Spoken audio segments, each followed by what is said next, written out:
आज कोई कह रहा था, गुरुजी हमारा बड़ा मन होता है कि हम केदारनाथ जी दर्शन के लिए जाएं।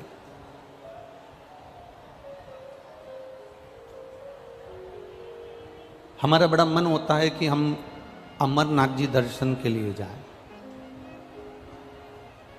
जब सुबह के क्रम में कोई मिलने आया तो उसने कहा कि हमारा बड़ा मन होता है गुरुजी कि हम केदारनाथ जाएं, अमरनाथ जाएं, सोमनाथ जाएं, काशी जाएं, कुबेरेश्वर धाम सीहोर जाएं। हमने उनको वहाँ तो उत्तर नहीं दिया, पर इस व्यासपीठ से इतना जरूर कहना चाहेंगे, आपका मन केदारनाथ जाने का हो रहा है, आपका मन अमरनाथ जाने का हो रहा है, आपका मन काशी जाने का हो रहा है, आपका मन सोमनाथ, मल्लिकार्जुन, भीमाशंकर इतनी स्थानों पर अगर जाने का हो रहा है तो पहले आपसे निवेदन करेंगे कि जाने की तमन्ना तुम्हारी सब जगह पर है, मना नहीं है,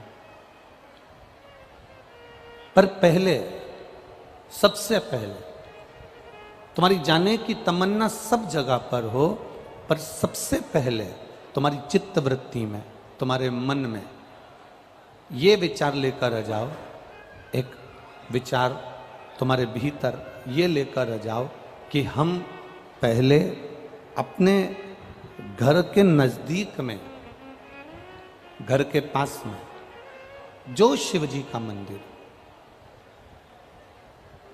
हमारे घर के पास में जो शंकर का मंदिर हो, हमारे घर के पास में जो शिवालय, हमारे घर के पास में जो शिवालय, जो शिव का मंदिर हमारे घर के पास में हो, जो शिवालय हमारे नजदीक में हो, जो शिवालय हमारे घर के पास में हो, पहले हम उस शिवालय में जाना चालू करें। जब हम अपने घर के पास के शिवालय में जाना चालू कर देते हैं तो फिर केदारनाथ खुद आपको इशारा कर कर अपने पास बुला लेता है। आप जितने भी भक्त यहाँ पर शिव महापुराण की कथा सुनने के लिए आए हैं, जितने भी भक्त यहाँ पहुँचे हैं, जितने भी शिव भक्त टीवी के सामने आस्था चैनल पर कथा सुन रहे हैं, जितने भी भक्त मोबाइल पर कथा सुन रहे हैं, और जितने भी भक्त इस वनकंडेश्वर बाबा की यह पावन धरा मैनपुरी के अंदर, आप लोग जितने भी भक्त यहाँ दूर दूर से कथा सुनने के लिए आए हो, तो ये पक्का है, जितने यहाँ बैठे हो ना, आप जरूर अपने घर के पास में शंकर जी के मंदिर में एक लोटा जल चढ़ाते होगे तो शिव पुराण ने आपको खींच कर यहाँ बुलाया। बाबा बुलाता तभी है जब आप आपके घर के नजदीक में जो शिवालय है, उन शिवालय में जाकर आप सेवा कर रहे हैं, उन शिवालय में जाकर आप अर्चना कर रहे हैं, उन शिवालय में जाकर आप पूजा कर रहे हैं, उन शिवालय में जाकर आप एक लोटा जल समर्पित कर रहे हैं। भगवान बुलाता तभी है।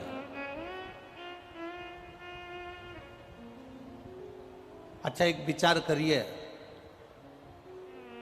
आप जिस कॉलोनी में रहते हो, जिस मोहल्ले में रहते हो, जिस कॉलोनी में, मोहल्ले में, जिस वार्ड में रहते हो, जिस क्षेत्र में रहते हो,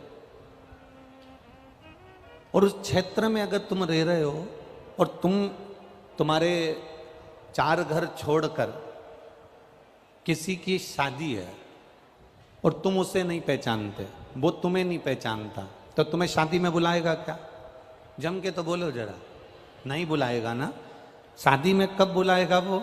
जब तुम्हारा उसके घर में आना जाना होगा, उससे पहचान होगी, उससे मिलना जुलना होगा। राम राम, सीताराम, जय श्री कृष्णा, श्री शिवाय नमस्तुभ्यम, हर हर महादेव, बोलबम का नारा, बाबा एक सहारा। जब तुम एक दूसरे से मिलोगे तब तो वो अपने घर की शादी में आपको बुलाएगा। अब केदारनाथ क्या है? शंकर जी का घर। अमरनाथ क्या है? शिव जी का घर। कैलाश मानसरोवर क्या है? शिव जी का घर। महाकाल क्या है? शंकर जी का घर। काशी क्या है? शिव जी का घर। सोमनाथ क्या है? शिव जी का घर। भोलेनाथ तुम्हें अपने घर में बुलाएगा जरूर, पर पहले उससे जल चढ़ाकर पहचान तो बना लो। अपने नजदीक के शिवालय में जाकर एक लोटा जल तो चढ़ा लो।